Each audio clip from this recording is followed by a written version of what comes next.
Our proximity to Silicon Valley draws undergraduate, graduate, and international students who are well-versed in utilizing technology. And our faculty members have responded to that by using cutting-edge technology and techniques in the classroom.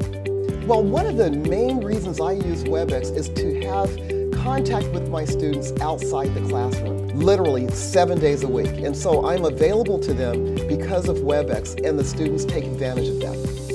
With VDI, there's a central service where all of the clients connect to with the exact same experience, the same software, the same version. Everything is very consistent, everything is very fast, and the students are able to spend less time changing versions and doing upgrades and more time working on their homework, working on their assignments, and getting their jobs done. I didn't really have anybody to go to until we had telepresence, until we had nurses and stuff that we were talking to who we could kind of show, hey, this is my idea from what I've done research on and been able to create so far. What are your thoughts?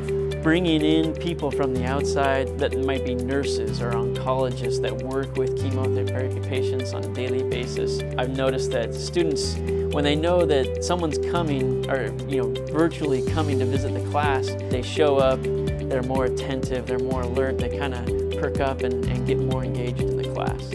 The smallest class I teach is 125 students. The largest is 440. So the only way as a single faculty member that I can deal with that many students is to be efficient. And lecture capture allows for that to happen. It makes me able to focus more because during lecture I'm not copying. I can really pay attention to what the instructor is saying. And if I have any questions, I can raise my hand. These are just a few examples of how technology is being utilized very effectively at San Jose State University. One of our priorities in the division is focusing considerable resources on 21st century learning spaces to ensure that we have the proper use of technology in the classroom now into the future.